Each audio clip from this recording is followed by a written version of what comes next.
김진의 돌직구쇼에 오신 여러분 반갑습니다. 김진입니다. 저는 오늘도 이곳 광화문 청계 광장에 나와 있습니다. 한국당의 이른바 5.18 망원 후폭풍 논란이 거셉니다. 그리고 오늘 특히 김진태 의원이 광주 방문을 강행하겠다고 밝혀서 자칫 광주에서 물리적 충돌도 우려되고 있는 그런 상황입니다. 잠시 후 저희 돌직구쇼 생방송 중에 생중계로 생생하게 뉴스 속보 들어오면 전해드리겠습니다.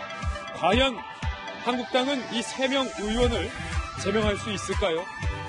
여당을 포함한 여야 4당은 이들의 국회의원직을 반드시 제명하겠다라고 단단히 겨루고 있는 일촉즉발의 상황입니다. 잠시 후 그 분위기도 전해드리겠습니다. 저는 비가 오나 눈이 오나 매일 아침 이곳에서 여러분을 기다리겠습니다. 김진의 돌직구쇼 지금 라이브로 시작합니다. 잠깐만요.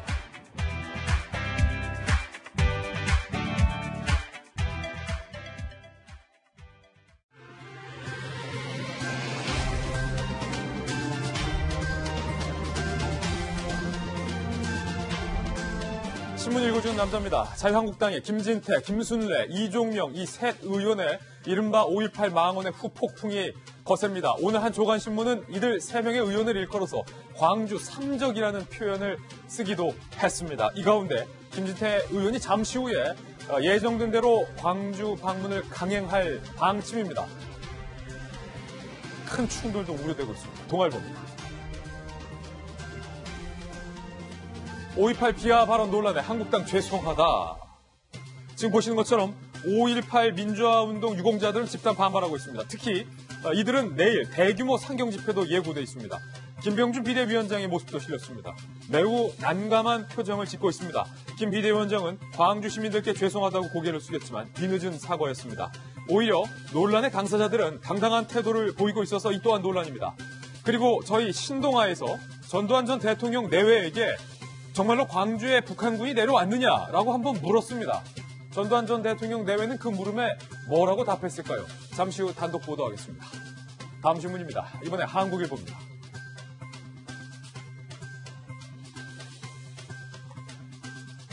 청와대도 참전했습니다. 한국당 3명의 의원에게 국민적 합의를 위반한 발언이라며 비판의 논평을 낸 겁니다. 그러면서 청와대는 초강수를 뒀는데 한국당이 추천한 5.18 조사위원 3명 중 2명을 문재인 대통령이 거부했습니다. 이들 자격이 안 된다는 겁니다. 계속해서 한국당 소식도 살펴보겠습니다. 이번엔 조선일보입니다. 한국당의 전당대회 소식입니다. 홍준표 전 대표가 결국 출마를 철회했습니다. 안 나온다는 겁니다. 이제 관건은 오세훈 전 시장의 출마 여부입니다. 어제 자정까지 오세훈 측이 분주하게 움직였습니다.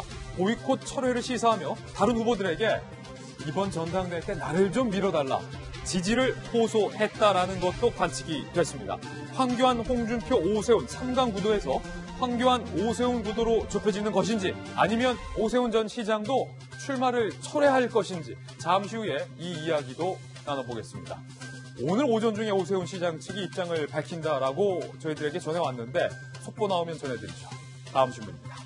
이번에 중앙일보입니다. 북미 회담의 날짜도 째깍째깍 다가오고 있습니다. 어제까지 하노이 안에 있는 북미 회담 장소로 컨벤션 센터가 유력하다. 이 가능성 소개해드렸는데 오늘은 JW 메리어트 호텔이 회담 장소로도 유력하다 급부상을 하고 있습니다. 이곳 트럼프 대통령의 숙소 후보지로도 유명한 곳입니다. 이유인즉슨 이 메리어트 호텔 안에 호수도 있고 산책로도 있어서 이른바 하노이판 도보다리 산책이 가능하다는 겁니다. 당초 거론됐던 컨벤션 센터는 다 좋은데 사방이 트여있는 전시장 형태라 집중력도 떨어지고 뭔가 삭막하고 뭔가 좀 정이 안 간다. 이런 단점도 나열되고 있습니다. 잠시 후에 그 모습도 살펴보시죠. 다음 신문입니다. 이번엔 경향신문입니다. 그런가 하면 북한에 내 전 재산을 투자하고 싶다라고 밝혔던 투자의 귀재 짐 로저스를 김정은이 다음 달 평양으로 초대했습니다. 이미 미국 정부의 방북 허가도 떨어진 상황. 짐 로저스는 미국 월스트리트 투자자 중에서 중국의 성장 가능성을 가장 먼저 알아보고 큰 수익률을 거뒀던 인물입니다.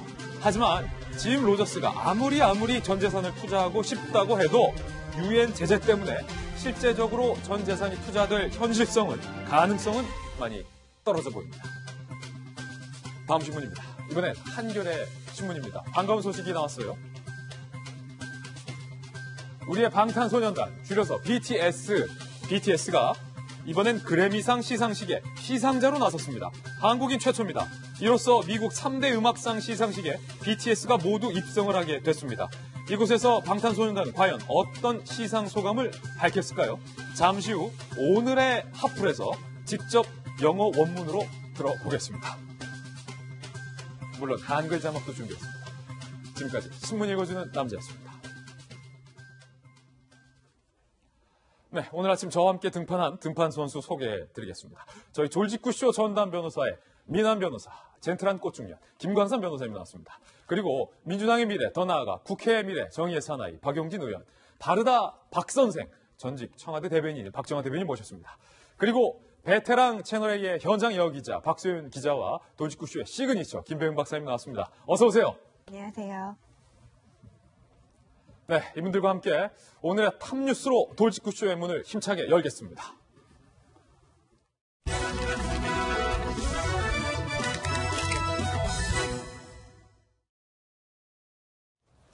네, 오늘의 탑뉴스 주제부터 전격 공개하겠습니다. 바로 이 뉴스입니다. 만나보시죠.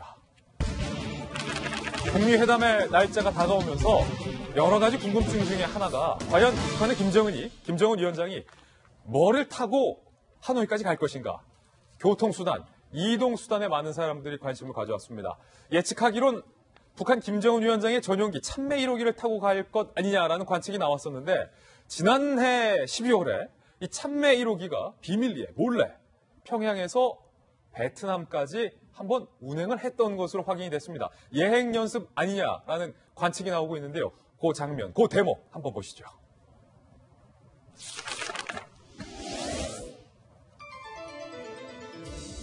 김정은의 참매 1호기 몰래 하노이행 예행 연습.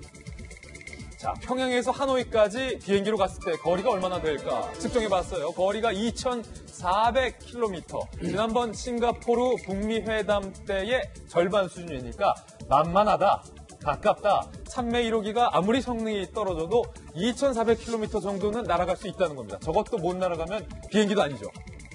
그런데 불안했던 모양이에요. 김정은 위원장 최고 존엄이 타는 비행기 아무리 2,400 단거리라도 만약에 떨어지거나 고장나거나 폐항이라도 하게 된다면 국제적 망신을 살게 되기 때문에 지난해 12월 말에 정통한 대북 소식통에 따르면 이 참매 1호기가 평양에서 몰래 출발을 해서 베트남 하노이에 도착하고 다시 연료를 채우고 돌아왔더라. 시험 비행을 했더라라는 얘기가 들려오고 있는 그런 상황입니다.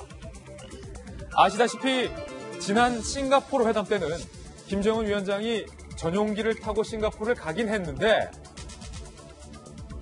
참매 1호기가 아닌 중국에서 전용기를 대여해서 렌트 비행기를 타고 간 바 있습니다.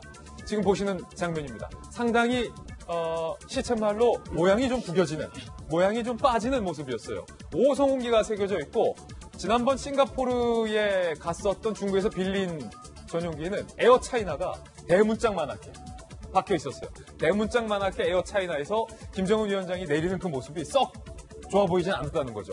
당연히 북한 내부에서도 저 영상을 대대적으로 홍보를 할 수 없었겠죠. 조용조용 비밀리에 했었는데 그런데 이번에는 당당하게 북한의 마크가 새겨진 참매 1호기를 타고 하노이에 내린다면 김정은 위원장 입장에서는 모양도 갖추고 뻐길 수도 있고 일석삼조라는 것이죠. 참내 1호기를 타게 될 가능성이 높아지는 그런 대목입니다. 박수윤 기자. 보니까 확실히 에어차이나가 더 기종도 좋고 더 크고 성능도 좋아 보이는데 네. 참매 1호기가 지난해 12월에 왔다 갔다. 이것은 김정은 위원장의 뭔가 의지로 보입니까? 네, 그렇죠. 김정은 위원장이 얘기를 해야만 그렇게 시험 운행을 할 수 있는 그렇군요. 거죠. 일각에서는 이런 얘기도 나옵니다. 김정은 위원장이 지난번에 싱가포르를 방문했을 때 중국 비행기를 타고 간 것을 굉장히 좀 속상했다. 속상했다. 네, 부끄럽게 생각했다라는 얘기가 나오면서 그래서 이번에는 어떻게든지 이 참매 1호기를 타고 가기 위해서 베트남을 고집했다라는 얘기가 나올 정도로 예. 네, 그래서 이번에는 그렇게 장소가 확정이 됐다라는 얘기가 나올 정도로 이 참매 1호기를 타고 가는 것에 대해서 굉장히 상당히 집착한 것으로 보입니다. 이 예. 참매 1호기 같은 경우에는요. 근데 좀 오래됐어요. 많이 예, 구소련제거든요. 생산된 지 35년이나 됐기 때문에 안정성 논란이 계속 있어 왔습니다. 러시아도 아니고 구소련. 네, 구소련. 그래서 굉장히 안정성 논란이 있어 왔는데 이 지난번 제1차 북미 정상회담 때 김정은 위원장은 중국 비행기를 빌려 타고 갔지만 김여정이나 이 다른 사람들은 이 참매 1호기를 타고 갔어요. 예. 그렇기 때문에 한번 시범 운행을 해봤죠. 바로 이 모습이 그 중국 비행기를 빌려서 갔던 모습이죠. 네, 그렇습니다. 그래서 이미 싱가포르를 갈 때 이제 다른 대표단은 참매 1호기를 타고 갔기 때문에 한번 시범 운행을 해봤기 때문에 아마 네. 어느 정도 자신감이 붙은 상황이고 그래서 이번에는 시범 운행까지 해서 반드시 타고 가겠다는 의지를 좀 내비친 게 아니냐 이런 추정을 해볼 수 있습니다. 그렇죠. 근데 사실은 김병민 박사님, 할아버지 김일성 주석은 전용기도 없었거니와 상당히 비행기로 이동하는 데 부담을 느꼈기 때문에 60시간이 넘게 중국에 가서 특별열차를 타고 다시 베트남 국경에서 기관차를 교체해서 베트남의 하노이까지 기차를 타고 왔다 갔잖아요. 네, 할아버지를 따라하기 위해서 기차를 타고 갈 가능성도 여전히 배제할 수 없다 이런 얘기가 나오긴 하는데요. 사실상 열차를 타고 가게 되면은 전 세계에 굉장히 독특한 주목을 받게 되긴 할 겁니다. 지금 21세기를 살아가는 나라에서 네. 북한에서 베트남까지 비행기가 아니라 기차를 타고 몇십 시간을 간다 그러면 우리가 1900년대로 다시 회귀한 것이 아닌가라고 하는 독특한 인상을 줄 수 있기 때문에 아니 기차 타고 베트남 갈 수 있는지도 처음 아무리 알았어요. 할아버지를 따라하고 싶어도 그렇게 하진 않을 거다라는 생각이 들고요. 예. 사실 김일성 주석의 저 젊은 시절 모습을 보게 되면 헤어스타일부터 약간의 이 살집이 있는 모든 모습들이 김정은 위원장을 퍽 닮아 있습니다. 그러니까 김정은 위원장은 어떤 방식으로든지 간에 할아버지의 전철을 밟고자 하는 노력도 있겠습니다만은 적어도 비행기 측면에서는 양보하지 않을 거다 생각이 들고요. 예. 저는 이 비행기의 기종도 문제지만 사실은 기장이 가장 큰 문제일 거예요. 조종사 입장에서 이렇게 장거리를 운행한 경험이 적기 때문에 여기에 대해서 난기류를 만나거나 자칫 잘못 문제가 생기게 되면 얼마나 긴장이 되겠습니까? 예. 나는 돌아가는 길에 도대체 어떻게 될 것인가에 대한 긴장감이 있을 거기 때문에 안정성 측면에서 중국 비행기를 빌리지 않을까 생각이 되고 김정은 위원장 혼자 가는 게 아니라 조금 전에 얘기했던 것처럼 참모진들도 가야 되고 여기에 마찬가지로 정상회담을 위해서 실어야 되는 여러 가지 물자들이 함께 수반이 될 겁니다. 김정은 위원장이 먹는 음식부터 모든 것들을 아마 자동차까지 다 싣고 갈 것이기 때문에 중국 비행기를 활용할 가능성이 저는 여전히 높지 않은가 생각이 듭니다. 예, 참매 1호기일 것인가 아니면 중국에서 또 비행기 빌려서 갈 것인가 이것도 하나의 관심사입니다. 그렇다면 이번엔 묵을 숙소와 회담 장소에 대한 관심도 많은 분들이 관심을 갖고 있습니다. 어제까지만 해도 에이펙 회의를 한번 치렀었던 컨벤션 센터가 유력하지 않겠느냐라는 관측이 나왔는데 오늘 급부상하고 있는 장소가 나왔습니다. 바로 이겁니다. 당초 도널드 트럼프 대통령이 묵을 것으로 유력하게 예측이 됐던 JW 메리어트 호텔이 트럼프 대통령도 묵을 뿐더러 이곳에서 김정은 위원장과 트럼프 대통령이 만나서 회담을 할 회담 장소까지 유력하다라는 소식과 가능성이 현지에서 들려온 겁니다. 그 이유 중에 뭐 여러 가지가 있어요. 일단은 호텔 옆에 호수가 있다는 거예요. 입구만 막으면 호숫가다. 그렇기 때문에 경호에 상당히 유리하다. 그리고 호숫가에 산책로가 있기 때문에 도보다리 회담을 연출할 수 있다. 그 효과를 좀 낼 수 있다. 컨벤션 센터는 그냥 따지고 보면 우리 일산 킨텍스 아니면 저 강남 삼성동의 코엑스 그런 느낌이기 때문에 경치도 좀 좋지 않고 산책할 때도 마땅치 않다는 거예요. 그리고 1차 북미 회담이 열렸던 카펠라 호텔과 가장 비슷하기 때문에 JW 메리어트 호텔이 유력하지 않겠느냐. 그래서 저희가 어떤 호수이고 어떤 산책로가 있다는 것인지 저희가 JW 메리어트 호텔의 사진 몇 장을 입수했습니다. 자, 바로 이곳입니다. JW 메리어트 호텔인데 상당히 예쁘죠? 그리고 나무도 좀 심겨져 있고 호텔 건물 주변에 호수도 있고 그리고 산책로가 있다는 거예요. 마치 지난번 도보다리 산책 때처럼 지금 저렇게 나무 널판지가 되어 있는 산책로에 양쪽에서 파란색 조명도 쏘고 있고 지나가면 저기서 또 만찬하고 앉아서 티타임을 할 수 있는 저 원두막 같은 원두막이 아니라 저 뭐라고 하죠? 저런 장소도 있기 때문에 야외 티타임을 할 수 있는 오두막, 정자, 우리 표현으로 정자도 있기 때문에 충분히 여기서 뭔가를 연출할 수도 있다. 김관선 변호사님, 유력해 보여요? 네, 좀 가능성이 있다고 봐요. 일단 뭐 경호에 아주 유리하죠. 그 다음에 또 호수가 산책로도 있어요.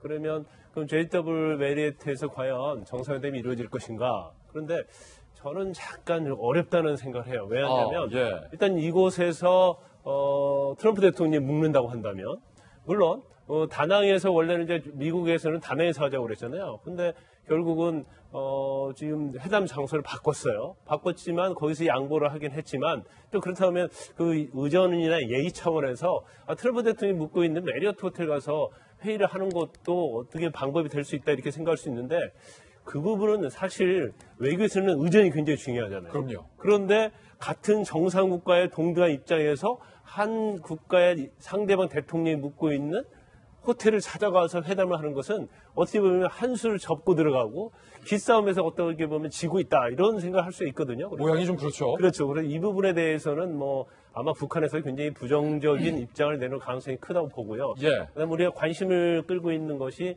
과연 도보다리처럼 산책을 할 것인가. 근데 산책 자체는 어느 곳에 하든지 여건만 되면 가능하다고 봐요. 산책은 어려운 게 아니다. 그렇죠. 근데 우리가 가장 머릿속에 각인되어 있는 것이 작년 4월 27일 날 문재인 대통령하고 김정은 위원장이 같이 산책을 했단 말이에요. 근데 사실 그 산책의 의미는 굉장히 중요한 의미가 있습니다.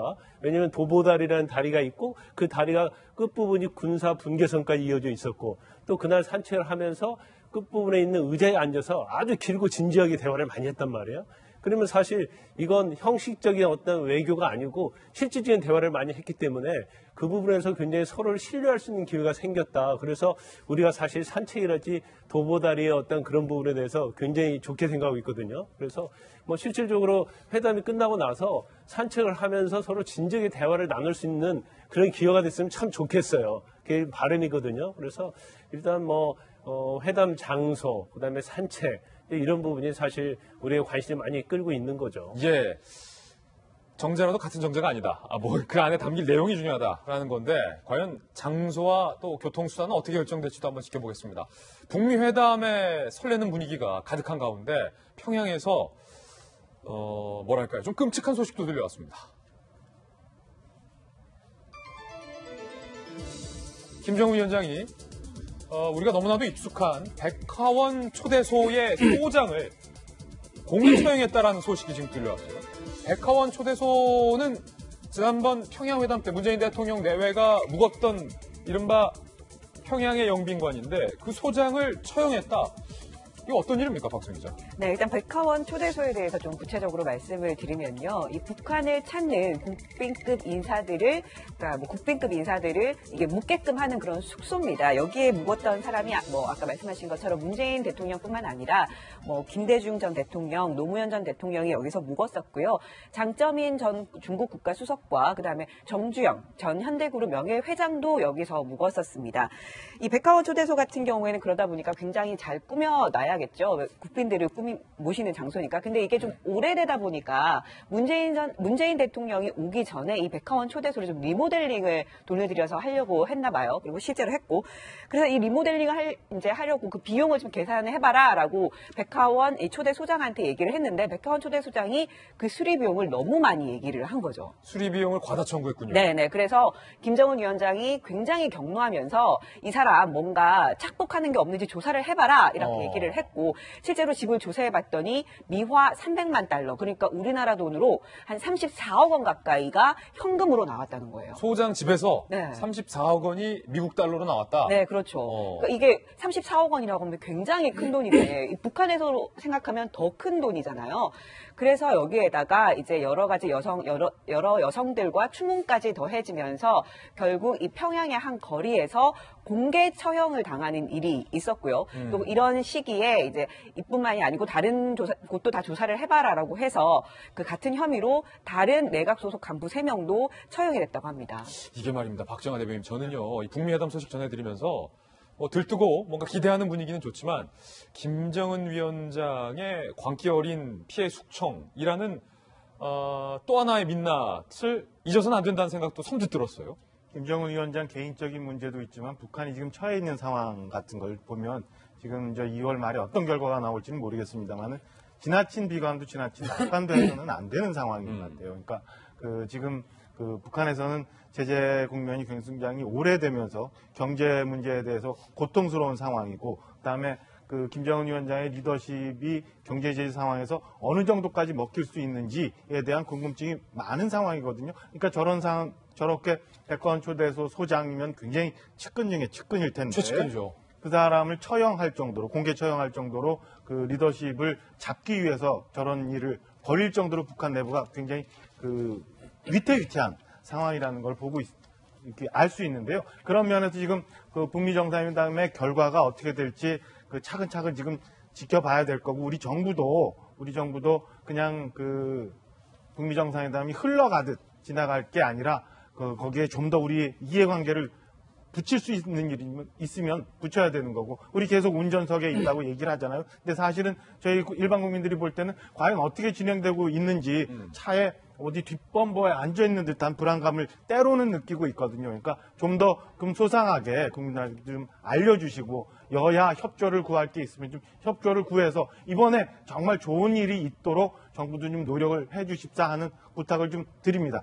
일단 다음 주에 전 베트남 부총리가 평양을 가고, 그 다음에 그 김정은의 집사라고 할 수 있는 김장서인 전 베트남을 방문하게 되잖아요. 그렇게 되면은 지금 참매 1호를 타고 가게 될지, 아니면은 제이트 메리엇에서 그 정상회담을 하게 될지 뭐 이런 것들이 결정이 될 텐데, 우리나라도 사실은 그 문재인 대통령이 순방을 가시게 되면 그 전에 몰래 모든 조건을 동일시해서 한 바퀴 비행기가 돕니다.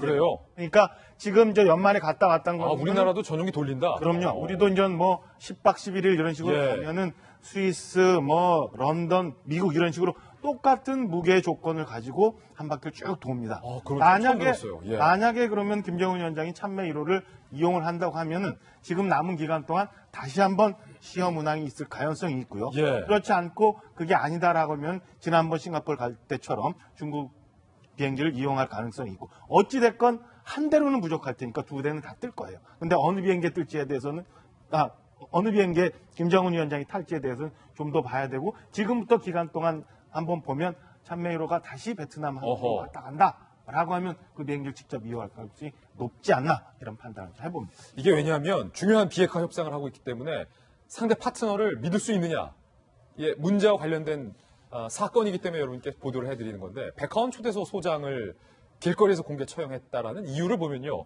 집에서 34억 원의 달러가 발견됐고 잦은 여성 그 근무원들과의 추문이 있었다인데, 과연 북한에서 밝히고 있는 이 처형 이유를 고지고대로 믿을 수 있는 것인지 조금 의심스러워요. 근데 조금 다른 각도로 보세요. 그러면 우리 이 보도를 처음 접한 우리 국민들은 아따 그럼 잔인하네. 예. 이런 얘기가 절로 튀어나오실 텐데, 그럼에도 불구하고요. 여러분 그 북한이 이미 그 중국 쪽을 통해 가지고 자본주의 시장 경제에 상당히 많이 이렇게 반영을 했고, 평양 거리가 상당히 그 호화로워졌다는 거 아닙니까? 예전에 비하면 여러 가지 측면에서 그 경제 발전 혹은 자본주의 시장 경제가 또 도입되면서 반드시 따라오는 게 있습니다. 부정부패입니다. 부정부패. 예. 그 아주 심각한 이 부정부패 문제를 어떻게 대응할 것이냐. 그래야 그 북한의 인민들이 이걸 어떻게 대응하는지를 보고 그 리더십에 대해서, 김정은 위원장의 리더십에 대해서 평가를 하게 되는데요. 이건 북한뿐만이 아닙니다. 시진핑 주석이 권력 장악할 때 뭐 했습니까? 부정부패 척결부터 했습니다. 예. 그래서 집에다가 마오타이주 쌓아놨다는 사람들 하나둘씩 잡아가서 부정부패 척결하고, 심지어는 세금 탈루하는 유명 영화 배우들까지 지금 그 하나하나 갑자기 사라졌다가 다시 나타나기까지. 한빙빙. 그렇습니다. 그런 경우까지 있었고요. 우리나라에서도 과거에 새로운 정부가 들어서고 나면 부정부패 척결, 정의사회 구현, 전두환 대통령이 가장 먼저 했었던 거 아니겠습니까? 그런 것처럼 이런 부정부패에 대해서 어떻게 대처할 것인지가 지금 북한 사회에서 가장 중요한 부분이기 때문에, 이게 또 다른 어찌 보면 통치순입니다. 예. 그래서 잔인하게 처형한다라고 우리는 볼 수 있지만 속이 시원하다라고 생각하는 북한의 인민들도 있을 수 있다라는 거죠. 그래서 저는 이 부분에 대해서 양면을 다 같이 봐야 된다. 북한 정권의 이런 어떻게 보면 잔인한 측면과 함께 북한 사회를 이끌어가려고 하는 통치순의 일환이다라고 하는 측면도 같이 보시면 좋겠습니다. 예, 북미회담을 앞둔 북한 소식 이모저모 전해드렸습니다. 박수윤 차장, 어제 오늘 취재로 바빴는데 광주 민심도 좀 취재를 하셨어요. 광주 민심 부글부글. 내일 대규모 상경 투쟁 집회까지 예고됐어요. 네, 뭐 부글부글이라고 표현을 할 수 있을지 모르겠어요. 당연히 광주 민심은 들끓을 수밖에 없겠죠. 나의 형제가 당하고 나의 자녀가 당하고 그런 일을 지금 보수정당 의원 3명이 이렇게 폄훼를 했으니 당연히 분노할 수밖에 없는 상황이고요. 지금 5.18 관련 단체들은 어제 이미 상경을 했습니다. 상경을 해서 여의도 국회를 방문을 했고요. 그리고 지금 이 관련 의원들이 제명될 때까지 단신 농성을 하겠다라고 밝힌 상황입니다. 그리고 단신 농성에 돌입을 했고요. 그리고 광주 시민 단체들은 지금 현재 오늘 대응 방안을 논의를 하고 내일 서울로 상경을 합니다. 그리고 이낙연 총리를 만나고요. 여야 각 당 대표들을 만날 예정인데 특히 이 자유한국당도 방문을 해서 공식적으로 사과를 요구할 예정입니다. 지금 이렇게 광주의 민심이 들끓을 수밖에 없고 또 국민의 민심이 들끓을 수밖에 없는 것, 이 보수 정당의 그러니까 자유한국당의 의원 3명은 국회의원입니다. 지금 광주 민주화 운동은 독재 정권에 맞서서 무고한 시민들이 희생을 당한 민주화 운동이라는 게 일반 상식이고요. 그리고 국가기관에서도 이미 여러 차례 그렇게 조사를 해서 북한군 개입이 없다고 밝혀온 사안인데 무엇보다도 헌법과 민주주의를 수호해야 할 국회의원이 이런 민주주의의 근간을 흔드는 발언을 한 것은 일반인이 그런 발언을 한 것과는 차원이 다른 문제죠. 이에 대해서는 국회가 엄호히 대응해야 한다고 생각합니다. 그렇군요. 자유한국당 이야기 나온 김에 전당대회 소식도 살펴보겠습니다. 홍준표 전 대표가 출마를 철회했습니다. 그러니까 전당대회에 당대표를 아예 나가지 않겠다라고 의사를 바꾼 겁니다. 홍준표 전 대표의 이야기 들어보시죠. 끝까지 함께 못해서 유감이다. 지지자분들께 죄송하고 감사하다. 저의 부족함 때문이다. 스스로 돌아보고 더 낮은 자세로 내 나라 살리는 길을 가겠다. 홍준표 전 대표가 당대표 안 나오겠다라고 밝혔습니다. 그리고 조금 전에 저희가 지금 실시간으로 국회에서 소식이 들어왔는데 정우택, 심재철 두 후보도 조금 전에 불출마 선언했어요. 그리고 안상수 의원도 불출마를 선언했습니다. 그러니까 정우택, 심재철, 안상수 3명의 당권 주자가 홍준표 전 대표 이외에 추가적으로 불출마 선언을 바로 조금 전 했습니다. 바로 조금 전 9시 34분에 불출마 선언을 했습니다. 이제 남은 건 몇 명 안 돼요. 오세훈 전 시장은 과연 이들처럼 정우택, 심재철, 안상수, 홍준표 이들 주자들처럼 불출마를 할 것인지 아니면 오세훈 전 시장은 출마를 강행할 것인지 잠시 후에 오세훈 시장이 국회에서 전당대회에 나갈지 안 나갈지 철회할지 출마할지 입장을 최종 밝힐 것으로 보여요. 어제 자정 때까지 김병 박사님 오세훈 진영 측이 굉장히 숨가쁘게 움직였어요. 네, 오세훈 전 시장 입장에서는 상당히 과거보다는 저는 좋은 기회를 잡았다 생각합니다. 그래요? 어제 이 자리에서 H2O 얘기를 잠깐 드렸는데요. 황교안, 홍준표, 오세훈. 자꾸 미시네. 그러니까 이 상황 속에서 오세훈 전 시장의 최악의 구도는 황교안, 홍준표에 이어서 3등으로 오세훈 전 시장의 전당대회 결과가 나오는 겁니다. 그럼 홍준표 전 대표는 사실 이번에 전당대회를 촉발시킨 장본인이거든요. 지방선거가 참패를 기록하고 비대위를 만들고 그리고 본인이 재심 여부를 묻겠다고 나왔던 홍준표 전 대표가 있는데 사실상 표가 분산될 뿐더러 오세훈 전 시장이 황교안 전 총리의 우세론 속에서 굉장히 전대에서 묻힐 가능성이 높았던 겁니다. 근데 홍준표 전 대표가 스스로 먼저 빠졌어요. 본인 스스로가 가능성이 없다고 판단했을 가능성이 매우 높고요. 오세훈 전 시장 입장에서는 본인이 불출마를 얘기할 수 있을 만한 어느 정도의 명분은 갖춰져 있습니다. 근데 만약에 오세훈 전 시장이 이번 판에 끼어들지 않게 되면 한국당은 말 그대로 반쪽짜리 전대로 전락하게 된다. 설령 황교안 전 총리가 2명의 선거를 통해서 전당대회의 당대표가 된다 하더라도 정통성과 정당수에 문제가 생기게 된다라고 하는 여러 가지 문제가 되는데 오세훈 전 시장에게 당원들이 가장 쓴소리를 내뱉는 게 이겁니다. 당이 가장 어려울 때 당신은 무엇을 했는가에 대한 당에 대한 희생심을 강조하거든요. 오세훈 전 시장 입장에서는 지금 상황에서 본인이 당의 성공을 위해서 나 한 몸 희생한다라고 나오게 된다면 선거에서 지더라도 잃을 게 없습니다. 그리고 다음번에 만약에 자유한국당이 어려운 지경에 처해지게 되고 또 다른 주자로서 누군가를 선택하게 될 때 오세훈 전 시장이 쓸 수 있는 공간이 생기게 되는 거죠. 아주 만약 황교안 전 총리가 지금 박근혜 전 대통령 논란 때문에 일부 지지부진하는 것이 아니냐는 얘기가 나오는데 선거라는 건 또 끝까지 가봐야 하는 거라 김진태 의원과 황교안 전 총리가 표를 나눠먹게 되고 오세훈 전 시장이 급부상할 가능성도 배제할 수 없기 때문에 오세훈 전 시장 입장에서는 안 나오는 게 오히려 정치적으로 악수를 두는 거기 때문에 저는 나올 가능성이 100%다라고 생각합니다. 100%다. 이러다가 좀 이따가 안 나오고 시그니처 내놔야죠. 잠시 후에 오세훈 시장 측이 입장을 밝힐 겁니다. 저희 돌직구쇼 생방송 중에 입장이 나오면 속보로 전해드리도록 하겠습니다. 잠시 후 속보로 만나보시고요. 이번엔 저희가 준비한 세 번째 뉴스를 공개하겠습니다. 많은 분들의 공분을 사고 있는 실시간에서 가장 뜨거운 이슈입니다. 어떻게 이런 일이 있을 수 있는지 모르겠습니다. 한 여성이 새끼 강아지 한 마리를 분양을 받았습니다. 말티즈 한 마리를 분양받았는데 그런데 마음에 들지 않는다며 이 강아지를 산채로 집어던졌습니다. 결국 이 강아지가 숨지는 사건이 발생했습니다. 매장 내의 CCTV 영상을 저희가 입수했습니다. 지금 보시는 것처럼 한 여성이 화가 났어요. 그러면서 강아지 집, 들고 다니는 강아지 집에서 분양받은 말티즈 강아지, 하얀색 새끼 강아지를 집어 들고 힘차게 던지는 장면. 다시 한번 보실까요? 여성이 뭔가 굉장히 화가 났어요. 가방에서 가져온 얼마 전에 바로 분양받은 7시간도 채 안 됐다고 하는데 말티즈를 집어 던지는 이 이후의 장면은 너무나도 아찔하고 끔찍한 장면이기 때문에 차마 저희가 여러분께 보여드릴 수 없어서 편집을 했다는 점을 양해 부탁드립니다. 그리고 이 여성은 씩씩대면서 왔던 길을 돌아가는 장면이 포착이 됐습니다. 도대체 이 사건이 어떤 사건인지 사건의 전말을 저희가 상세히 취재했습니다. 이 말티즈 결국 죽었습니다. 환불 요구를 거절하자 3개월 된 말티즈를 던진 여성. 말티즈라고 저희들이 보통 읽지만 표기법상은 몰티즈라고 합니다. 근데 이것도 좀 바뀌어야 될 것 같아요. 표기법이 말티즈로 바꾸는 게 맞을 것 같아요.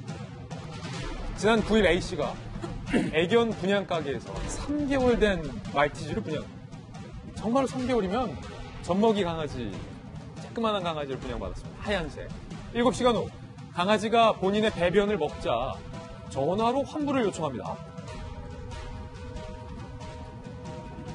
그런데 애견 분양가게 사장은 환경이 바뀌면 일시적으로 있는 현상이다. 10분쯤, 그러니까 강아지가 일시적으로 자신의 변을 먹는 현상은 환불의 항목이 아니다. 좀 두고 보자 라면서 환불 요구를 거절합니다. 그러자 이 여성은 가게를 찾아와서 또다시 환불을 요구합니다. 사장 B씨와 말 다툼 중 조금 전 보셨던 것처럼 3개월 된 새끼 하얀색 말티즈 강아지를 던져버려요. 날아간 말티즈는 사장의 가슴에 부딪힌 뒤 바닥으로 떨어졌고 결국 구토 증상을 보이다 사망을 합니다. 사인은 뇌 충격으로 인한 뇌출혈 증세로 조사가 됐습니다. 박수윤 기자, 이 여성이 누구고 지금 사건이 알려지고 난 이후에 여성은 어떤 반응을 보이고 있습니까?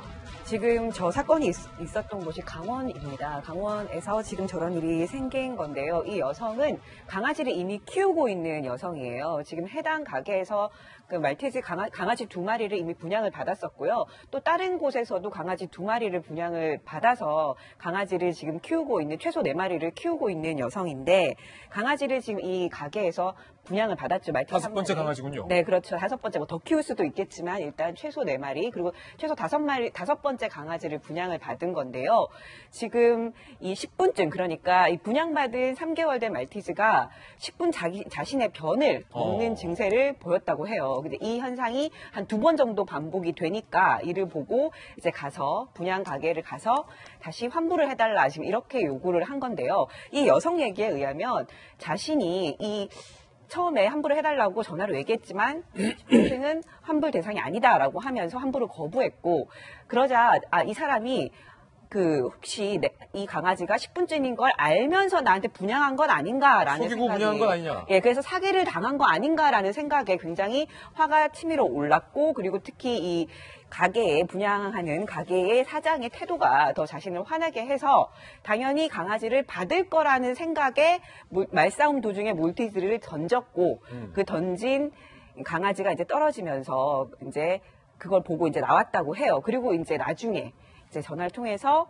강아지가 사망했다는 얘기, 그러니까 죽었다는 얘기를 듣고 굉장히 가슴이 아팠다. 자신은 당연히 그 사장이 강아지를 받을 줄 알았다라고 하면서 반성을 하고, 그리고 그 나중에 봄이 되면 유기견 센터에 가서 이렇게 이제 그 봉사활동까지 하겠다라고 얘기를 한 상태입니다. 그렇군요. 김광산 변호사님, 어떤 사연이 있었는지는 당사자들의 일이기 때문에 절반의 진실일 수 있겠지만 아무리 화가 나더라도, 아무리 본인이 사기를 당했다고 생각하더라도 우리가 강아지를 판다라는 표현을 방송에서는 안 쓰는 이유가 생명이란 말이에요. 강아지를 분양한다, 강아지를 분양 보낸다, 라는 표현을 쓰는 것도 생명체인데 아무리 화가 나더라도 생명체를 던지는 행위는 심정적으로도 용서받지 못할 뿐만 아니라 법적으로도 처벌 대상 아닙니까? 제가 그 강아지를 키우는 사람에게 나 강아지 한 마리 사겠다 해서 혼난 적이 있어요. 혼나죠. 네, 사겠다는 그 말에 우리는 그냥 쓰는 용어라고 생각했는데 그래서 저도 이제 다시금 생각하는 기회가 됐습니다. 그런데 수의사와 대화하는 도중에 강아지를 갑자기 던지는 거죠. 근데 그 던지는 그런 모습을 보면 충분히 강아지에게 치명적인 어떤 목숨이랄지 생명에 그리고 몸에 영향이 있을 수 있거든요. 예. 저런 행위를 보면 약간은 그냥 분노 조장에 있지 않나 이제 그런 생각이 듭니다. 그리고 사실 그 본인이 뭐 똑같은 말티즈를 한 2마리 정도 더 키우고 있고 또 다른 뭐 강아지도 키우고 있다고 그래요. 그럼에도 불구하고 식분증이 있다고 그래서 본인이 정서적 자기의 안정을 위해서 이걸 구입을 했는데 그러면 이제 스트레스를 받았다는 거죠. 그런데 좀 정말 이해가 가지 않는 부분이 이런 이제 반려견을 키우는 어떤 사람들의 어떤 정서적인 걸 보면 굉장히 그 강아지에 대해서 고려하고 어떤 말 한마디 조심하고 배려하는 게 굉장히 강하거든요. 더군다나 또 유기견을 데려다 키우는 사람이 많아요. 근데 유기견 같은 경우에는 주인으로부터 버려진 그러한 동물이기 때문에 상처가 있죠. 그렇죠. 상처가 트라우마가. 있고 습관도 안 좋고 그럴 수 있어요. 그러면 인내심을 가지고 결국 정상화 시키는데 노력을 많이 하거든요. 그럼에도 불구하고 식분증을 한 뭐 2번 정도 받다고 해서 이런 식으로 하는 걸 보면 과연 이 사람이 이런 반려견을 키울 수 있는 자격이 있는지 이제 그런 좀 의심이 가고 그전에는 말이죠. 그 강아지나 어떤 동물 반려견을 물건으로 봤어요. 예. 그래서 이렇게 학대를 한다 그럴지 아니면 굉장히 잔인한 방법으로 죽여도 벌금에 불과했거든요. 옛날에는 그렇죠. 그렇지만 요즘 사회적 분위기랄지 이게 소위 말하는 이제 반려견이란 말이에요. 그러니까 가족과 같은 존재거든요. 그래서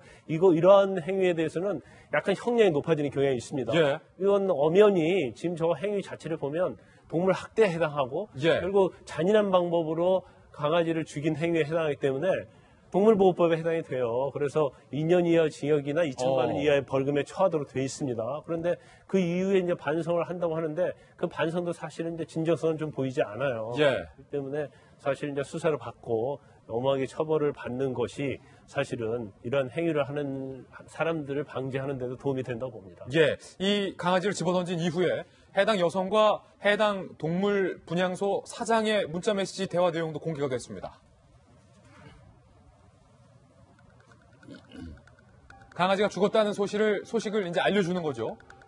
분양 그 사장이 강아지 죽음과 관련해서 동물 학대 명예훼손 소송을 진행할 것이다. 라고 하자 이 A씨 여성이 당신이 직접 죽여놓고 왜 나한테 책임을 떠넘기냐. 나도 걸 수 있는 건 다 걸겠다. 그러니까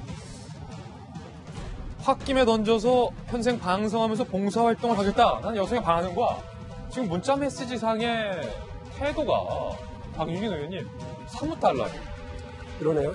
연합뉴스하고 인터뷰를 한 거를 보면 차분하게 자기가 순간적으로 흥분해서 그렇게 됐고 상대가 받을 줄 알았고 그리고 강아지가 사망했다는 얘기를 듣고는 가슴이 아팠고 미안했다. 평생 반성하겠다. 또 유기견 센터 가서 봉사활동하겠다. 예. 그렇게 얘기한 거하고는 저 문자 내용하고는 전혀 다른 태도라서 좀 당황스럽습니다. 어릴 때이지만 강아지를 이제 개를 키워봤거든요. 근데 새끼 강아지가 생겼을 때 그 새끼 강아지가 낳는 변은 엄마가 원래 다 치웁니다. 엄마가 다 치워요. 엄마 강아지가. 네, 엄마 개가, 어미 개가 다 그 변을 먹습니다. 왜냐면 그게 무슨 동물의 본능인가 보더라고요. 왜냐면 예. 그 변이 주변에 있게 될 경우에 위험을 부를 수 있기 때문에. 아기 강아지의 다른 면역력에 맹수들의 위험을 당할 수 있기 때문에 그러는 것 같은데 그리고 어미로부터 떨어져 있는 새끼 강아지가 불안 증세 때문에 저런 경우도 있는 걸 저도 봤거든요. 예. 강아지를 키우고 있다고 하는 분이 왜 저런 행동을 보였을까 잘 납득이 안 가요. 납득이 안 된다. 그러니까 완전히 자기만 생각하고 강아지를 자기의 정서적 안정을 위해서 강아지를 분양받았던 거 아니냐. 너무 자기만 생각한 거 아니냐 하는 건데 우리 아이가 강아지를 좀 분양해달라고 그랬을 때 아이 엄마가 꼭 하는 말이 있습니다. 네가 애 똥도 치우고 오줌도 치우고 다 이거 봐줄 수 있냐. 그건 내가 안 하지. 엄마가 해야지. 이렇게 해서 네가 책임지지 못하는 거를 생명을 드리는 건 말도 되지 않는다 가르치는 걸 봤거든요. 예. 그거는 아이뿐만이 아니라 어른들도 마찬가지입니다. 그 생명을 새로 드리는데 아무런 준비가 되어 있지 않고 나를 위해서만 생각을 한다 그러면 옳지 않다고 생각합니다. 그런 분들이면 강아지 분양받지 마시고 강아지도 나의 식구로 나의 생명으로 똑같은 생명으로 이렇게 대접할 수 있을 때 존중할 수 있을 때 함께 반려견으로서 반려묘로서 이렇게 키우는 것이 맞다고 생각합니다. 예, 현재 이 사건이 특히 온라인상에서 큰 관심과 공분을 얻고 있는 사건으로 커가고 있습니다. 식분증, 그러니까 강아지가 본인의 변을 먹는 증세입니다. 이 증세가 이 여성이 주장하는 것처럼 정말 환불 사유가 되는 건지 치명적인 결점이 되는 건지 저희가 현직 수의사에게 이 부분에 대해서 증명을 해봤습니다. 질문해봤습니다. 들어보시죠. 커가면서 스스로 괜찮아지는 경우도 있고요. 행동학적 즉 교정을 통해서 좋아지는 애들이 대부분이에요. 현직 수의사들은 입을 모았습니다. 식분증은 일시적인 현상이다. 시간이 지나면서 괜찮아지는 경우가 다반사다라고 답했다는 것도 저희가 취재를 해서 여러분께 보도해드리겠습니다. 이런 일이 반복돼서는 안 되겠어요. 이번엔 저희가 준비한 다음 순서입니다. 취재 수첩 Y가 준비되어 있습니다. 오늘은 과연 어떤 사건이 준비되어 있을지, 어떤 사건을 풀 수 있을지 저와 함께 이동해 보시죠.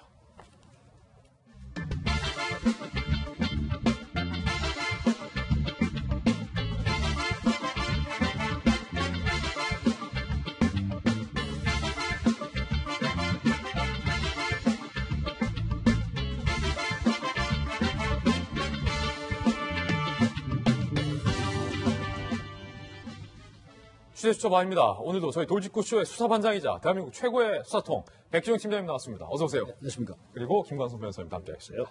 이 두 분과 함께 풀어볼 첫 번째 취재 수첩의 사건부터 공개하겠습니다. 바로 이겁니다.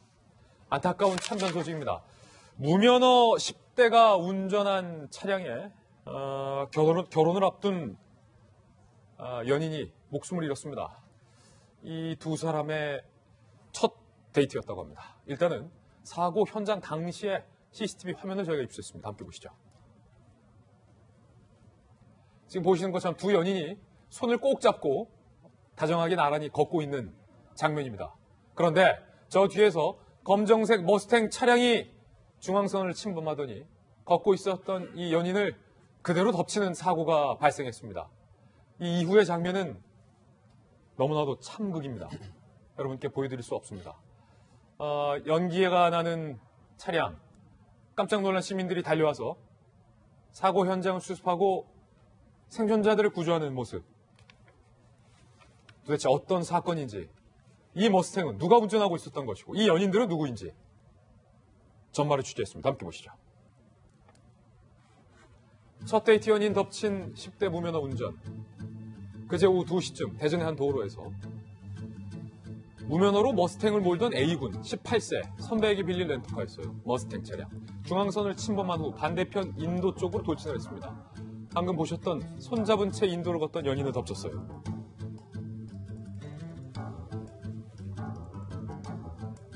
남녀 연인 중에 안타깝게도 여성은 목숨을 잃었습니다. 그 즉시 현장에서 목숨을 잃었습니다. 여성은 고향에서 초등학교 교사에 재직 중이고 남성은 창원에 직장이 있는 커플이었습니다. 사고 피해를 당한 연인은 유럽 여행 중에 만났던 남녀였어요. 창원남과 고향녀.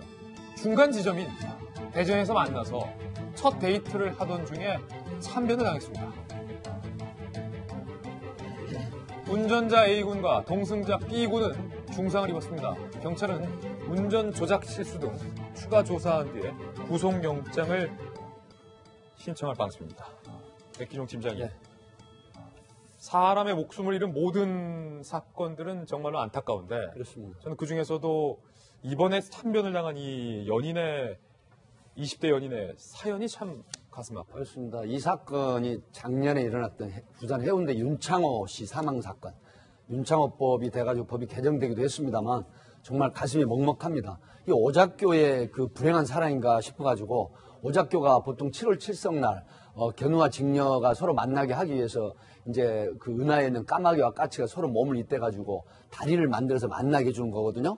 근데 경남 창원에서 회사원으로 일하는 29세 된 청년, 예. 그리고 경기도 고양에서 거주하면서 서울 모 초등학교 교사로 재직하는 이 아름다운 연인이 사실은 미래를 약속하면서 첫 데이트를 하는 대전 문창동이라는 곳에 이 18세 된 무면허 운전, 거기다가 빌린 렌트카를 또 타고 나와가지고 중앙선을 넘어서 이 돌진을 해가지고 이 아름다운 사랑을 시작하는 이 연인을 한 사람을 사망케 하고 한 사람은 지금 의식을 잃은 중상이거든요. 의식을 잃었어요. 과연 아무리 18세지만은 무면허 상태에서 남의 또 렌트카를 끌어다 운전을 하고 이런 사고를 냈는데 이 10대 사고라고 하기에는 너무도 결과가 참혹하거든요. 예. 하기 때문에 저는 이게 지금 어떤 쪽에 또 분노가 치미냐면요. 이 렌트카를 빌린 그 렌트카 주인에 대해서도 아마 우리 김강성 변호사 계시지만은 어떤 민사상의 손해배상 소송이 반드시 들어가야 된다고 봅니다. 그렇기 때문에 이 안타까운 죽음이 결코 헛되지 않도록 또 의식이 불명인 이 분이 29세 된 이 아름다운 청년이 제발 좀 의식을 회복해서 살아났으면 하는 그런 바람입니다.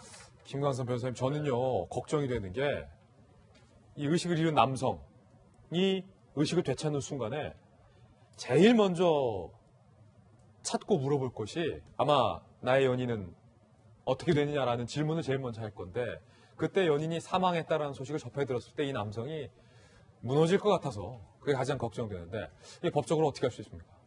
일단은 첫 데이트였다고 하니까 그 순간이 얼마나 둘에게 엄청난 어떤 기분이랄지 이렇게 해서 얼마나 좋았겠어요. 이제 그럼에도 불구하고 이제 마른 하늘에 날매력이 떨어진 거죠. 근데 이 지금 아까 CCTV를 보게 되면 이 차량 자체가 이 앞서가는 차량을 추월하기 위해서 2차로로 갑니다. 아, 그렇군요. 네, 그러다 다시 1차로로 들어가다가 저렇게 중앙선을 침범하면서 반대차로 인도로 진행을 해서 이제 사고가 난 거예요. 저걸 보면 일단 속도가 굉장히 빨랐다는 거하고 그 다음에 그 운전 조작이 좀 미숙하지 않았나 싶습니다. 네. 그래서 사실 이 운전자 같은 경우는 이제 10대인데 아마 처음 운전이 아니었을 거예요. 물론 전에 운전하다가 발각된 사례도 있었겠지만 또 아니면 뭐 경찰에 입건되지 않고 운전하다 보니까 이제 본인이 저런 습관적으로 운전할 가능성이 꽤 크다고 봅니다. 예. 근데 이제 문제는 결국은 뭐 굉장히 슬픈 일이지만 이제 법적으로 보면 일단 뭐 민사 형사는 책임이 있죠. 그런데 과연 렌터카 차량을 어떻게 해서 운전하게 됐는지 이제 그 부분이 중요해요. 그래서 선배가 빌린 렌터카를 가지고 운전했다고 하는데 이 부분을 선배가 과연 허락을 한 것인지 운전하도록 예. 그렇다고 한다면 선배에 당연히 책임이 있고요. 선배도 책임이 있다. 그렇죠. 그렇지만 그렇지 않고 본인이 어떤 열쇠를 훔쳤다랄지 이제 그런 방식으로 해서 운전을 했다 하면 또 선배의 책임이 없어요.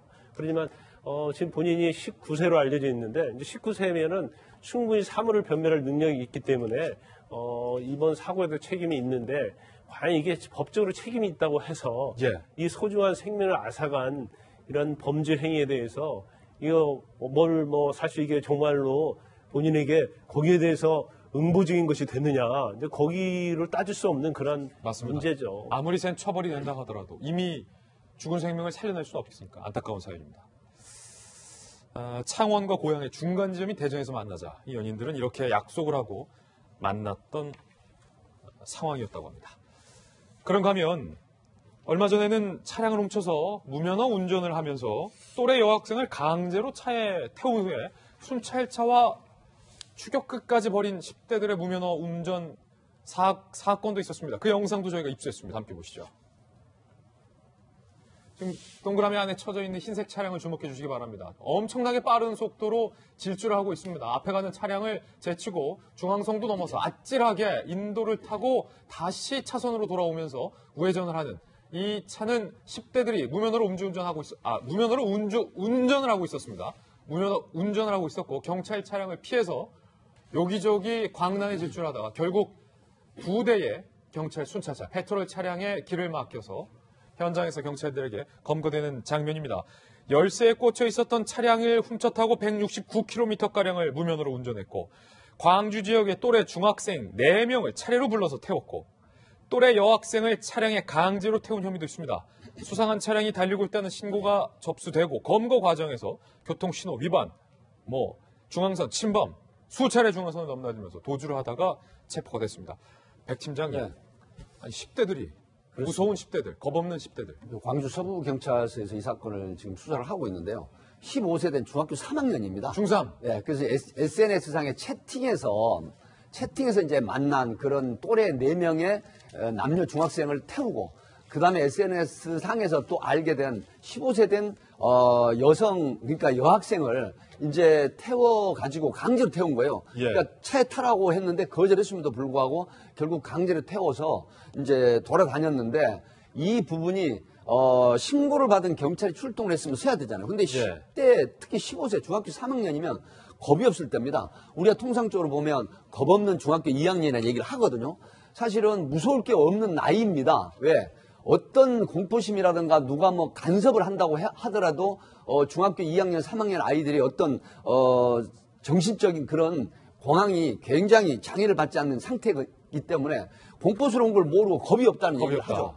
그렇기 때문에 이 겁없는 중학교 2학년, 3학년 애들이 무면허 상태에서 200km 운전을 하고 그렇게 경찰이 추격을 했음에도 불구하고 10km를 도주를 하는 이런 형태인데 결국은 이 학생이 일단 불구속 상태로 내보냈지만은 큰 피해가 없다라고 보지만 가벌성이나 위험성이 엄청나게 상존하기 때문에 맞습니다. 정말 10대들의 어떤 무면허 운전이나 차량에 대한 관리, 그다음에 특히 열쇠를 꽂아놓고 방치를 해버린 걸 훔쳤거든요. 이 학생이. 우리가 주변에 통상 열쇠 꽂아놓고 잠깐 약국을 가거나 편점을 가거나 뭐 이런 경우 많은데 결국 나중에 민사상의 큰 책임이 돌아올 수가 있습니다. 하기 때문에 반드시 차량 문은 잠그고 열쇠 관리를 철저히 하시는 그런 교훈을 주는 사건입니다. 맞습니다. 취재수첩 두 번째 사건도 함께 살펴보겠습니다. 윤창호법이 시행되고 나서 음주운전이 좀 주나 싶었는데 안타깝습니다. 많은 사랑을 받았던 배우이자 뮤지컬 배우 안재욱 씨가 음주운전으로 적발되는데 벌써 이번이 두 번째였습니다. 사건의 전말 취재했습니다. 음주운전 안재욱, 참회와 자숙, 모든 출연작에서 줄아차. 지난 9일 밤 배우 안재욱 씨가 전북 전주 뮤지컬 공연을 마친 뒤에 숙소 옆에 식당에서 동료들과 술자리가 있었습니다. 숙소에서 잠을 청했어요. 저 때까진 잘했어요. 잘 자고 다음날 10일 아침에 괜찮은데? 어제 뭐 좀 과음했지만 괜찮아. 컨디션이 괜찮다고 판단했고 운전해서 전북에서 서울로 출발을 했습니다. 오전 10시쯤 전주에서 서울행 고속도로 동전주 요금소 앞에서 음주운전 단속에 적발됐습니다. 혈중 알코올 농도를 측정해봤더니 0.096%. 면허 정지 수준의 알코올이 측정된 겁니다. 안재욱 씨도 이렇게 많이 알코올이 측정될지는 아마 몰랐던 것 같아요. 안재욱 씨 측 소속사의 입장이 나왔는데 함께 보시죠. 변명에 여지없이 책임을 통감한다. 매우 부끄럽고 수치스럽다. 참회와 자숙의 의미로 모든 공연 일정에서 하차하기로 결정을 한 그런 상황입니다. 자, 이게 백희중 팀장님. 안재욱 씨라고 하면 평소에 약간 좀 바른 생활을 하는 좀 반듯한 이미지인데 그러니까 이 사건을 보면서 숙취한 다음 날에는 아침에 운전대를 잡으면 안 된다라는 것을 좀 절실하게 좀 깨닫는 순간이에요. 개인적으로 안재욱 씨를 제가 되게 좋아하거든요. 안재욱 씨 팬 많아요. 정말 그 어떤 클리어한 그런 분이고 사실 2003년도에도 음주운전 논란이 있었지만 대체로 바른 생활을 하는 사나이. 나이가 거의 50이 다 돼가는 분이죠. 그런데 숙취 운전이라고 하는 부분을 우리가 좀 알아야 됩니다. 알아야 된다. 예를 들어서 전날 저녁에 회식을 합니다. 근데 기분이 좋아가지고 야 우리 그대로 헤어질 수 없지 않냐. 그래서 뭐 노래방을 간다든가 아니면 생맥주집을 간다든가 해가지고 새벽 1시나 2시쯤까지 마시는 경우가 있어요. 그리고 자면 4시간이나 5시간 정도 자고서 아침에 7시나 8시에 출근을 한다? 이때 만약에 무사히 출근하면 괜찮은데 음주운전 적발이 되거나 사고가 났을 경우에 반드시 음주 측정을 합니다. 이럴 때는 음주운전 사고로 기결이 돼버립니다. 하기 때문에 통상적으로 보면 통계가 소주 한 병 정도 마신 70kg 남성이 4시간이 지나야 된다는 그런 수치가 있고 그다음에 여성은 50kg 정도 나가는 몸무게 나가는 여성이 보통 6, 7시간을 지나야 된다고 하지만 좀 더 정확하게 말씀드리면 최소한 10시간이 지나야 됩니다. 소주 한 병을 마셨으면 10시간은 지나야 술이 완전히 깬다. 그렇습니다. 왜 그러냐면 일반적으로 말씀을 드리면 하루가 지나야 완전하고요. 보통 10시간이 지나야 되는데 1시간대 0.0008mg이 이제 수치가 줄어듭니다. 이런 계산으로 봐서 보통 이런 얘기를 하지만은 통상 10시간에서 12시간이 지나야 됩니다. 하기 때문에 숙취 운전하다가 아침에 출근하는 경우 사고가 경면사고로 나게 되면 음주 측정을 하게 됩니다. 그러면 음주운전 사고로 기결이 된다 하는 점을 명심하시고 새벽까지 술을 드시면 반드시 다음 날은 대중교통을 이용하시는 게 좋습니다. 경찰과 변호사의 이야기도 한번 들어봤습니다. 직접 들어보시죠.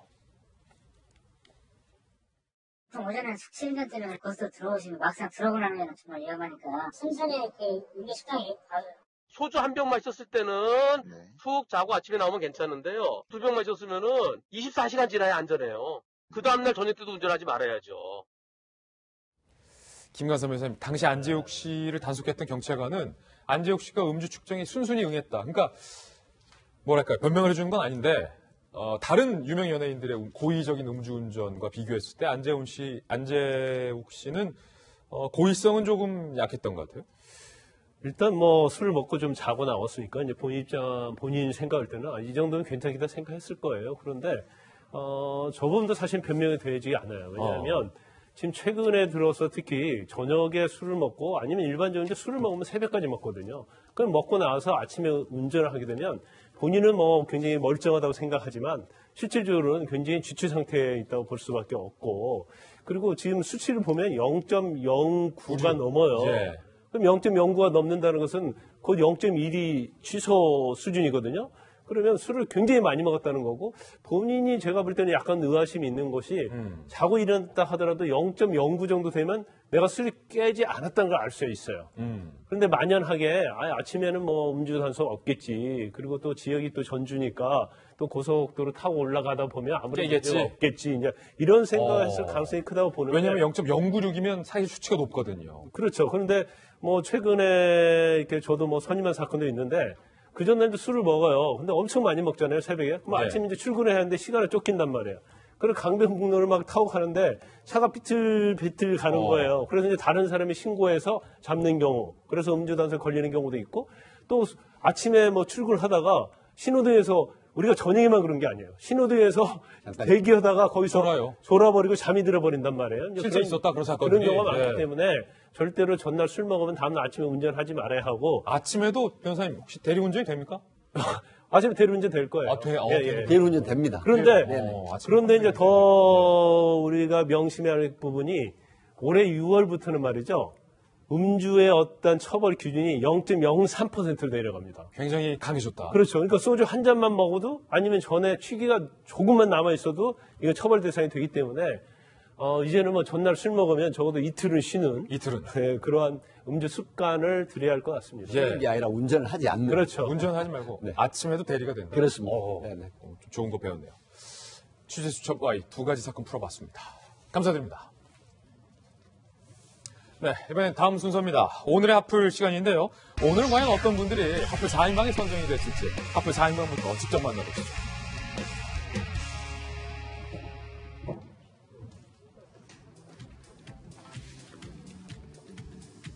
이석기, 한명숙, 한상균 이 세 분의 사진이 동시에 하풀에 출연했습니다. 그리고 BTS, 그래미 음악상의 시상자로 나섰죠. 그리고 클럽 버닝썬, 그리고 웬 초밥 모습인데 초밥 재료를 쓰레기통에서 꺼내는 모습이네요. 이런 거 용납할 수 없어요. 어떤 사연인지 하나하나씩 전해드리겠습니다. 정부가 준비 중인 3.1절 100주년 특별 사면, 3.1절 특사, 그 대상 범위가 연일 관심거리입니다. 특히나 유력 정치인의 사면 여부에 이목이 쏠리는 가운데 오늘 조간신문의 관측이 크게 엇갈리고 있는 중입니다. 바로 이렇게 말입니다. 조선일보 1면은 정치인, 공안사범까지 3.1절 특사라는 타이틀을 실었고요. 중앙일보 1면은 한명숙, 이석기, 한상균은 3.1절 특사에서 빠진다라는 제목으로 두 언론사의 관측이 정반대로 엇갈리고 있는 상황이에요. 내용을 보면 조선일보에선 정치인 중에선 한명숙 전 총리, 이광재 전 지사, 광노현 전 교육감 등이 사면 대상으로 거론된다며 구체적인 실명까지 언급한 상황이고요. 반면 중앙일보에선 특정인에 대한 사면 요구가 많이 있었던 건 사실이지만 현 시점에선 이들에 대한 사면은 검토되지 않았다라고 청와대 핵심 관계자의 말을 인용하고 있습니다. 그러면서 정치사범은 노동계 인사도 포괄하는 개념이다 라며 한상균 민노총 위원장에 대한 전망도 오늘 조선일보와 중앙일보가 일면에서 엇갈리고 있는 상황입니다. 두 언론사의 엇갈린 예측 가운데 과연 3.1절 특사가 어떻게 진행이 될지 현재로선 두고 봐야 될 것 같습니다. 저희들끼리 박수영 기자, 저희들도 기자이기 때문에 가끔 저희도 열심히 취재한다고 했는데 뭐 막판에 좀 한두 문장 틀려서 오버를 할 경우가 있어요. 근데 경쟁사에 또 잘하는 기자인 누구는 또 딱 맞췄단 말이에요. 그러면은 이거를 물먹었다라고 하는데 오늘 조선일보 1면, 중앙일보 1면에서 한상균, 한명숙, 이석기 이 세 분이 과연 이번 3.27 석방 될지 말지 해서 사실은 이석기는 둘 다 안 해줄 것 같다는 분위기인데 조선일보는 해줄 것 같다. 중앙일보는 빠졌다. 어디가 맞습니까? 이걸 제가 그럼 맞춰야 되는 건가요? 알았으면 보도를 했겠죠? 네, 그러게 말입니다. 이게 지금 아직 이 3.1절 사면까지는 시간이 좀 남았죠. 보름 가까이 남은 상황인데요. 청와대의 공식 입장은 청와대가 이제 관계자가 언급한 내용은 보면 아직 결정된 것은 없다. 논의하는 과정에서 나온 얘기다라고 지금 일단 안 말해주는 거예요? 네, 말해주지 않고 확인해주지 않고 있는 상황인데요. 이 문재인 대통령 같은 경우에는 취임하면서 늘 얘기를 했죠. 사면을 많이 하지 않겠다라고 얘기를 했기 때문에 지금 취임한 이후에도 사면을 한 번 했어요. 지난 2017년 12월에 한 번 했고, 특히 이 5대 부패 범죄, 예를 들면 뭐 뇌물, 횡령, 알선수재, 알선배임, 뭐 이런 죄를 저지른 사람들에 대해서는 이 사면을 최소화하겠다라고 얘기를 했어요. 사면권을 제한하겠다 이렇게 얘기를 했기 때문에 이 경우에를 보면 이 한명숙 전 총리 같은 경우에는 예. 정치자금법 위반으로 실형을 살았거든요. 지금 실형을 다 살고 나왔고 피선거권이 제한이 된 상황이에요. 그렇군요. 네, 선거에 출마를 하지 못하는 상황이기 때문에 이걸 풀어주냐 마느냐. 그렇죠. 여권에서는 계속 한명숙 전 총리가 좀 이렇게 선거에 나갈 수 있게 좀 풀어줬으면 좋겠다, 사면을 해줬으면 좋겠다라는 바람을 지금 계속 가지고 있는 건데요. 지금 근데 아무래도 문재인 대통령이 이 5대 그 부패 범죄에 대해서는 사면권을 제한하겠다라고 얘기를 했기 때문에 한명숙 전 총리에 대해서 사면을 해주면 아무래도 이에 대한 부담이 클 수밖에 없겠죠. 그리고 한명숙 전 총리도 뭐 대통령에게까지 그렇게 부담을 줘가면서 사면을 받겠다라는 생각은 없는 것으로 그렇게 크지 않은 것으로 알려졌기 때문에 이 부분은 좀 지켜봐야 할 것 같고요. 중앙일보가 맞다. 지켜봐야 할 것 같고요. 어쨌든 뭐 사면권은 대통령의 마음이니까 대통령이 예. 결정하는 거니까 좀 더 지켜봐야 할 것 같고요. 이 네. 사면이라는 거는 명확하게 말하면 정무적 판단이 필요한 거잖아요. 저는 최근에 청와대 행보를 보게 되면은 굉장히 위기 상황들이 계속해서 나타나는데 그 위기 상황을 잘 돌파하는 것 같다라는 인상을 지울 수가 없는데 청와대 정무 감각 능력이 올라갔다. 굉장히 탁월해졌다. 돌직구쇼의 정무수석을 스카우트해 갔기 때문이 아닐까라는 강기정. 생각이 문득 드는데요. 결국은 이 사면 문제에 대해서도 정무적 판단을 하게 된다면 제가 아는 강기정 의원 우리 돌직구에서 많이 얘기해봤지만 무리수를 던지는 성격이 아닙니다. 예. 그래서 이석기 전 의원이라든지 한명숙 총리처럼 상징성이 큰 인물에 대한 사면을 거론할 가능성은 없다라고 보는데 그 중에 꼭 하나 인물이 저는 굉장히 주목되는 게 이광재 전 지사예요. 이광재 지사. 그래서 노무현 전 대통령 하면은 오른팔에 이광재, 우광재, 좌희정, 희정. 왼팔에 안희정 지사를 언급하게 예. 되는데요. 최근 여권에서 가장 부담스러워하는 것 중에 하나가 여권의 안입바뀜 논란으로 인해서 대권 주자가 줄줄이 낙마하게 되는 겁니다. 다 떨어졌죠. 그럼 내년도 총선을 기점으로 새로운 대권 주자에 대한 발판을 발돋움시킬 수 있는 사람들을 발굴해서 전진 배치시켜야 되는데 그중에 가장 상징성이 큰 사람 중에 하나가 이광재 전 지사거든요. 예. 그래서 이 지사에 대해서는 여러 차례 사면 복권에 관한 언급들이 나왔던 터라 아마 다른 부분들을 배제하고 이 지사 한 명을 찝어서 복권할 수 있는 가능성도 열려있다. 지난번 같은 경우도 정치인 사면 안 한다고 했지만 정봉주 전 의원 한 명 찍어서 결국은 사면 복권을 시켜줬거든요. 원포인트 해줬죠. 예, 거기에 대해서 서울시장 출마에 대한 가능성이 길을 열어줬던 거기 때문에 저 기사 조선과 중앙일보 기사 중에 서로가 반은 맞고 반은 틀리지 않는가 이런 생각이 들면서 강기정 수석에 대한 생각이 들었습니다. 예. 조선 기사도 반은 맞다.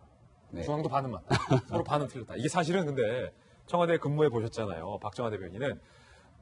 사실은 조선중앙 누구도 틀리고 누구도 틀렸다고 할 수 없어요. 둘 다 맞는 건데 왜냐면 청와대 내부에서도 다 올라가요. 이름이. 누구 풀어줘야 됩니다. 누구 안 됩니다. 최종 결정은 대통령 결정만 남은 거예요. 그러니까 지금 현재 이제 보통 대통령 특별 사면을 하게 되면 관계기관에서 명단을 취합을 해요. 취합을 하고 그 명단이 정리가 되고 나면 그 건에 대해서 사실은 뭐 정치권에도 의견을 구하고 여당으로부터 의견을 구하고 뭐 야당, 뭐 노동계 다 의견을 구해요. 그걸 갖고 다시 최종적으로 정리해서 대통령께 이제 재가를 올리거든요. 그러니까 시점별로 조선일보가 취재했던 그 시점에는 조선일보가 맞았을 거고요. 예.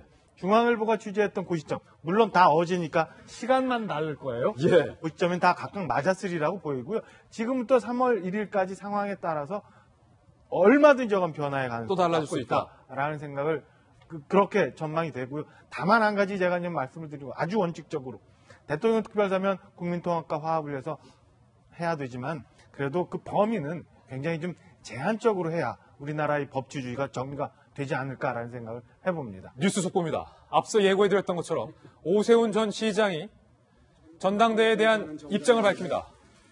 뭐라고 밝힌지 들어보시죠. 만을 추종하는 정당으로 추락하는 것만은 막아야겠다는 생각에 출마를 결심했습니다. 이번 5.18 공청회 사태에서 보듯 자유한국당은 과거 회기 이슈가 터지면 수습불능이 될 정도로 취약한 정당입니다. 보편적인 국민 정서까지도 무시한 채 무모한 행동도 서슴지 않는 정당이 되어버렸습니다. 제가 필요한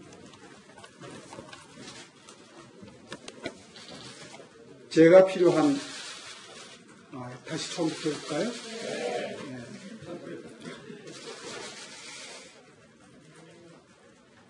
정말 고뇌하고 고민했습니다. 그리고 이 자리에 다시 섰습니다. 당의 비상식적인 결정들에는 아직도 동의하기 어렵습니다. 그러나 자유한국당이 국민 전체를 위해 봉사하는 정당이 아니라 특정 지역, 특정 이념만을 추종하는 정당으로 추락하는 것만은 막아야겠다는 생각에 출마를 결심했습니다. 이번 5.18 공청회 사태에서 보듯이 자유한국당은 과거 회기 이슈가 터지면 수습불능이 될 정도로 취약한 정당입니다. 보편적인 국민 정서까지도 무시한 채 무모한 행동도 서슴지 않는 정당이 되어버렸습니다. 제가 필요한 이유입니다. 많은 당원 동지들께서 이대로는 안 된다. 개혁 보수의 가치를 꼭 지켜달라는 말씀을 주셨습니다. 국민과 당원 여러분께 무거운 책임감을 느낍니다. 더 이상 당과 보수의 몰락을 지켜보고 있을 수는 없습니다. 제가 먼저 변화의 선봉에 서겠습니다. 진정한 보수정당의 가치를 바로 세우고 자, 예고해드렸던 것처럼 오세훈 시장이 딱 저희 돌직구쳐 생방송 중에 입장을 밝혔고 그 답은 김병민 박사가 예측한 것처럼 정확하게 전당대회 당대표 후보로 출마하겠다라는 거였습니다. 김병민 박사의 시그니처답게 맞췄는데 박용진 의원님, 오세훈 시장 입장에서는 사실은 지금까지 판세보다는 유리해졌어요. 무슨 말이냐면 다른 주자들이 굉장히 많아서 그중에 원오브 댐이었는데 아까 말씀드렸던 것처럼 뭐 홍준표, 심재철 줄줄이 다 불출마를 선언했기 때문에 황교안 전 총리와 오세훈 시장으로 뭔가 좀 이렇게 주목되는 효과를 오세훈 시장이 톡톡히 누릴 수 있지 않을까? 우리 저 돌직구 시청자분들께서는 역시 김병민이야 그랬을지 모르겠으나 사실은 우린 다 알고 있었어요. 우린 다 알고 있었다. 네. 왜냐하면 여기서 또 기분을 이렇게 빼세요. 불출마할 분이 그 기자회견 장소 잡아가지고 하시진 않아요. 그냥 입장문 툭 내고 말지. 그럼에도 불구하고 기분을 빼시네. 그 내부를 잘 들여다보는 우리 김병민 박사의 분석에 박수를 보내고요. 그리고 또 하나 지금 말씀하신 게 맞는데 지금 재밌죠. 황교안 그 전 총리가 마치 뭐 압도적 1위인 것 같습니다만 계속해서 저기 구치소 쪽에서 연락이 오잖아요. 유영아 변호사가 계속 대신의 정치 이렇게 프레임으로 걸고 가려고 그러는데 그게 나름 쉽지 않은 프레임일 겁니다. 그 황교안 전 총리로서는 가장 당황하는 모습을 보였기 때문에요. 그렇게 해서 박근혜 전 대통령이 이쪽에선 디스. 그리고 지금 방금 기자회견문 읽으면서도 이번에 5.18 공청회 때 봤듯이 이렇게 얘기하면서 굳이 김진태 후보를 이렇게 끌어들이잖아요. 이 5.18 공청회 망언 사건으로 김진태 후보가 또 디스 당하고 나면 실제로 해볼 만하다라고 생각을 할 수 있을 것 같고요. 남은 기간 동안 오세훈 후보가 본인의 합리성, 합리적 보수, 합리적 어떤 그 모습을 좀 보이게 되면 적어도 당이 이렇게 가서는 안 된다라고 생각하는 사람들 중심으로 지금은 좀 편이 없겠지만 좀 많이 붙지 않을까 격려의 말씀을 드리고요. 그리고 진작부터 좀 이렇게 그냥 갈 길 간다. 좌고우면하지 않겠다는 모습을 보이는 게 리더인데 조금은 뭐 아쉽네요. 이렇게 저렇게 좌고우면하시는 모습이. 사실은 굉장히 큰 결단을 한 것처럼 비춰지지만 전당대회를 그냥 보이콧했다가 다시 돌아오는 거에 불과한 거다 사실은. 라는 점도 해석으로 덧붙이겠습니다. 루머에 흔들리지 않겠습니다. 안심하고 오셔도 됩니다. 며칠 전 버닝썬의 대표가 올린 말처럼 모든 것이 루머일까요? 진실의 문에 좀 더 다가서 보면 버닝썬에서 고객들에게 마약으로 추정되는 약물을 권한 정황이 포착됐습니다. 해당 인물은 다름 아닌 애나라고 불리는 중국인 여성 직원. 목격자에 따르면 버닝썬을 찾은 중국인 손님이 하얀색 알약을 주고받더니 물에 타서 먹는 걸 봤는데 K로 불린다는 이 약을 준 사람이 바로 애나였다는 겁니다. 애나는 26살의 중국인 여성 파모 씨였습니다. 8년 전 서울에 있는 대학 연기학과에 외국인 전형으로 입학해서 지난해 졸업했는데요. 졸업 이후엔 버닝썬에서 중국인 VIP를 유치하는 일을 맡아왔고 현재는 여권이 만료돼서 불법 체류 중인 것으로 전해집니다.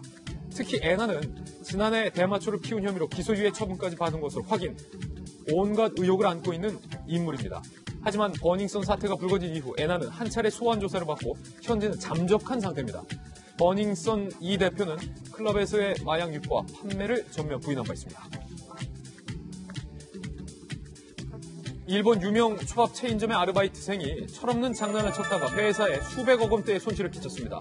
이처럼 최근 일본에서는 음식점 아르바이트생들이 비위생적인 행동을 직접 인터넷에 공개해 파문이 일고 있습니다. 잘라낸 생선살을 그대로 쓰레기통에 버리더니 다시 쓰레기통에서 꺼내서 도마에 올리는 장면, 이 영상이 공개됐다는 거예요. 가라오케 식당에서는 튀김 재료를 땅에 비비기도 합니다. 유명 편의점에서는 아르바이트생이 판매용 어묵을 입안에 넣었다가 뱉기도 하고요. 아우 더러워. 지지예요. 조리 중에 담배를 화구에 갖다 대며 아예 담배 피는 포즈까지 취하는 아르바이트생도 있었습니다. 이런 일로 사과한 업체가 일본에선 보름 사이 6군데나 되고 그중엔 한국 관광객들이 자주 찾는 곳도 포함되어 있었습니다. 불쾌하기 짝이 없는 영상으로 해당 식당엔 불매운동이 벌어졌고 한 초밥 체인점은 본사의 시가총액 중 약 276억 원이 사라져버렸다고 합니다. 도를 넘은 아르바이트생들의 이런 행동은 네티즌들의 관심을 얻기 위해서였다고 하는데요. 후폭풍을 예상하지 못했나 봅니다. 네, 저희들은 60초 후에 오늘의 힐링 뉴스로 다시 돌아오겠습니다. 잠시 후 저와 함께 힐링하시죠.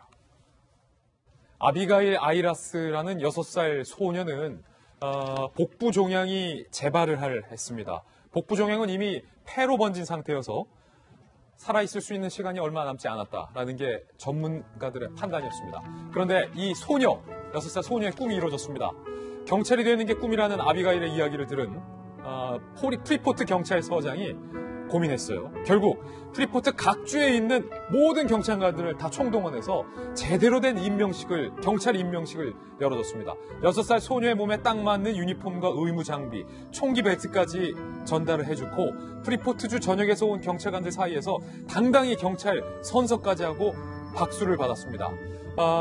아비가일 소녀가 이 자리에서 저는 이 나쁜 놈들과 꼭 싸워 이길 것이고 꼭 경찰의 꿈을 이루겠다고 투병하고 있는 병의 극복 의지까지 밝혀서 많은 사람들의 눈시울을 적셨다고 합니다.